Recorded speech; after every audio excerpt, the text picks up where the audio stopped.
Erica and Sharon are sisters who began their grief journey in 2006 when Erica's 10-year-old son Austin drowned.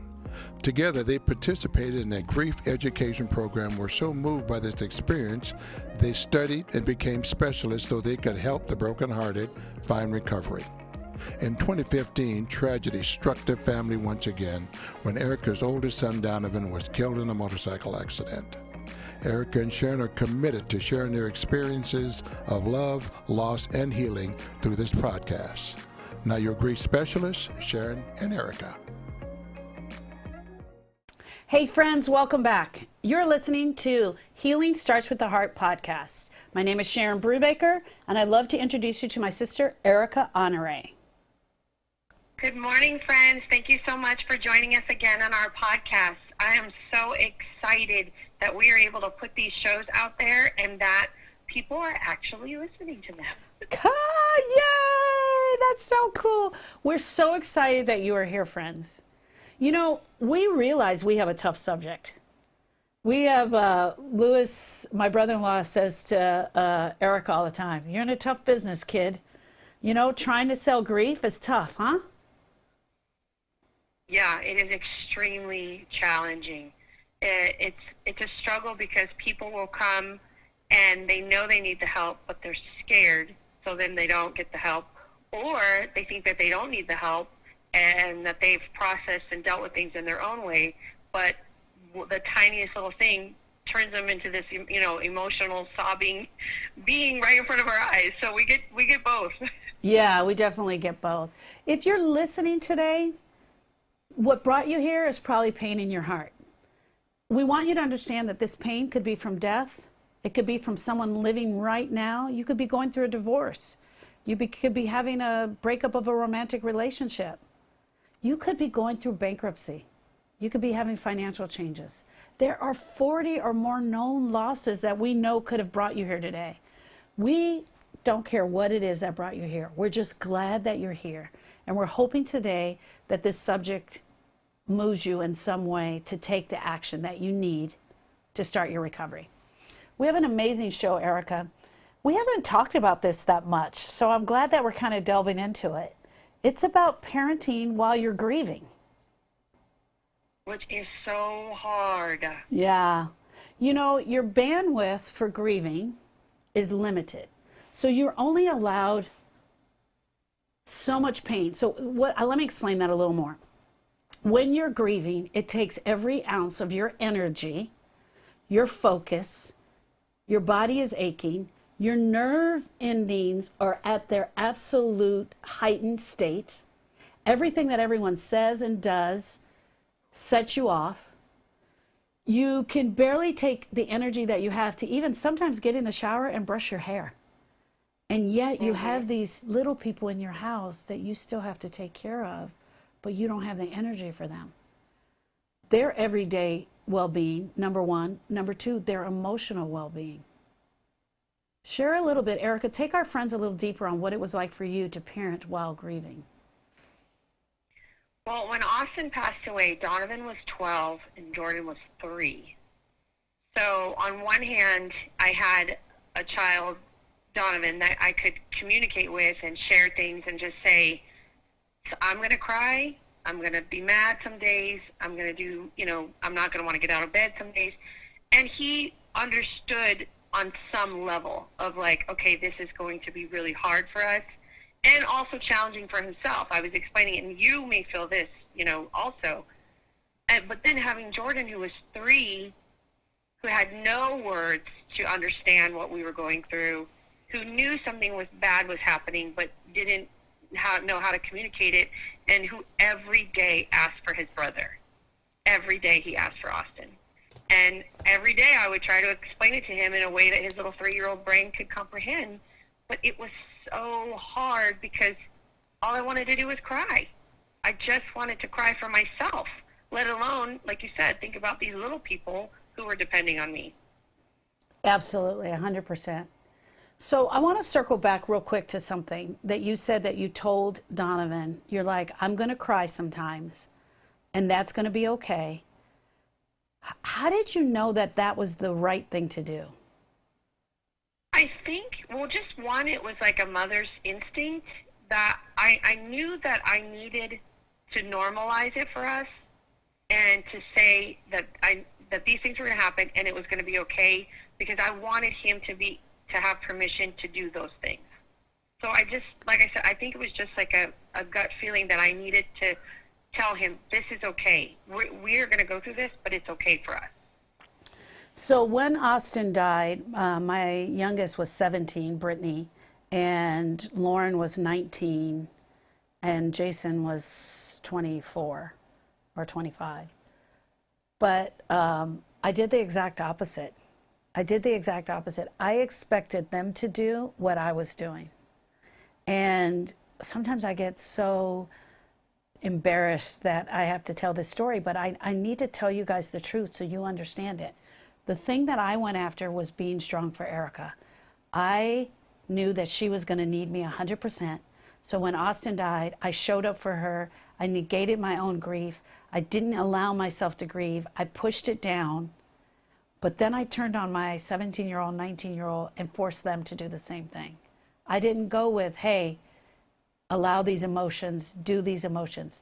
I said to them, we have to be strong for Eric and Lewis. They need us right now. And Brittany was really suffering. She was really grieving. Both of them were. Both of them totally were. Even Jason. Jason was showing up and being support, but the girls were, I forced them to, I would say, she's my sister and she's lost her child. You need to stop crying. I did the exact opposite because I didn't know. I just didn't know. Well, and I think that you did what you saw our parents do. Yeah. Mm-hmm. And so you expected your kid to do the same because that is the example you were given. Because I am the youngest, I was left out of a lot of that when we would have a death in the family. I was, little, so I think they just assumed that I didn't know what was going on and didn't need to know. So I was, and then it was like with that whole children should be seen and not heard thing. So it's like, go play in your room or, leave me alone, kid. But you were older and you were involved in the prep, when mom and daddy would show up and help feed people who were grieving or help make plans. You were involved in that. So I could see why your reaction was that. Oh, yeah, 100%. I know now why I did what I did. Yeah, so thank you for sharing that. But I also wanted to share that for people that don't have that that knowledge of this is, we bring our children along with us through the grieving process. That's how we parent through grieving. We bring our children along with us through the grieving process. Had I had the chance to do it all over again, it would 100% be different. And it was so different when Donovan died, because then I had the knowledge and I knew what I was supposed to do, and I allowed them the space and the understanding for that. But I think that a lot of parents come up and they're either you or they're me. They're either forcing their kids to be tough or they're trying to help their kids through it. It's one or the other. It's like there's no gray area, right? Yeah, absolutely. I mean, I've worked with grievers who lost siblings when they were young and from various tragedies, and either the parents acted like it never happened, and that child wasn't a part of their family. They just, wanted to resume activities as usual, or they were more nurturing and really trying to find, okay, I need to get my kid help. I need to get me help.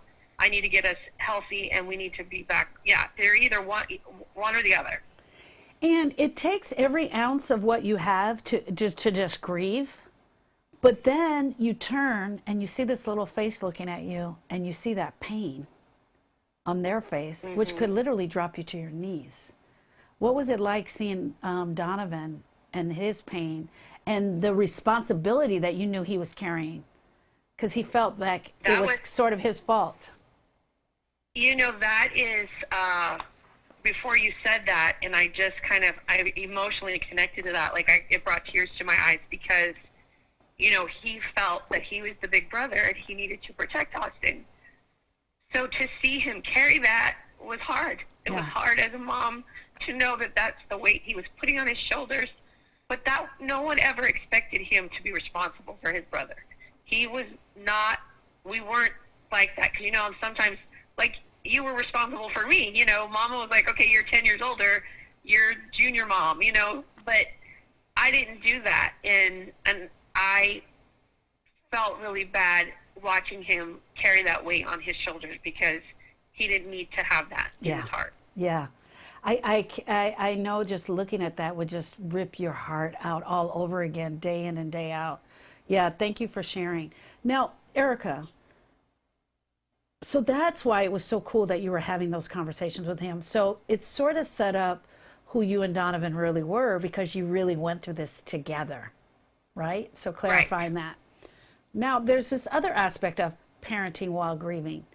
You also have to make decisions that are parent-like. Right. Yes, I actually worked with a griever who, her husband was killed shortly after their baby was born. So he was months old. And because of that, she always felt so bad that he didn't have a father that she essentially gave him a pass on everything. And when I tell you this boy is a little terror, I mean, he's hard to be around because he has been given permission to behave badly because she feels so sorry for him that he doesn't have his dad. You have to still be a parent. You cannot allow your child to be spoiled beyond belief because this terrible thing has happened in your life and then unleash this terror on the world. It's not fair. Right. Yeah, exactly. Now, I'm working with a griever right now that has a son who's 14 years old. And the son, they lost the grandfather. And the son was very close to the grandfather and is crying quite often. But when she goes into the room to try to soothe him and help him through it, she's able to do that, which is great.